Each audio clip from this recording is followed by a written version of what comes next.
இந்த நகரம் வெளியே அமைதியாக தெரியும், ஆனா அதன் உள்ளே ஒரு இரகசியம் உயிரோட இருக்கு.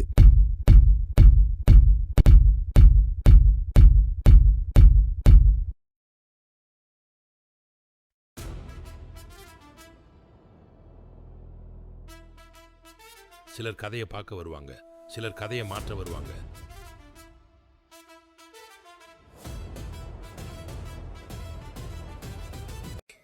இது சாதாரண விபத்து இல்ல, இதுக்கு பின்னாடி இன்னொரு உண்மை இருக்கு.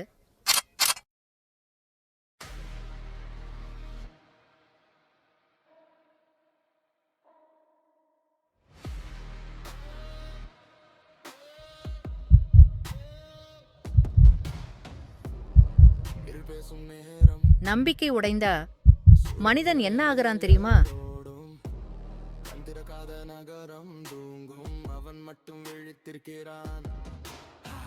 இது ஒரு கதை இல்ல, ஒரு பழி.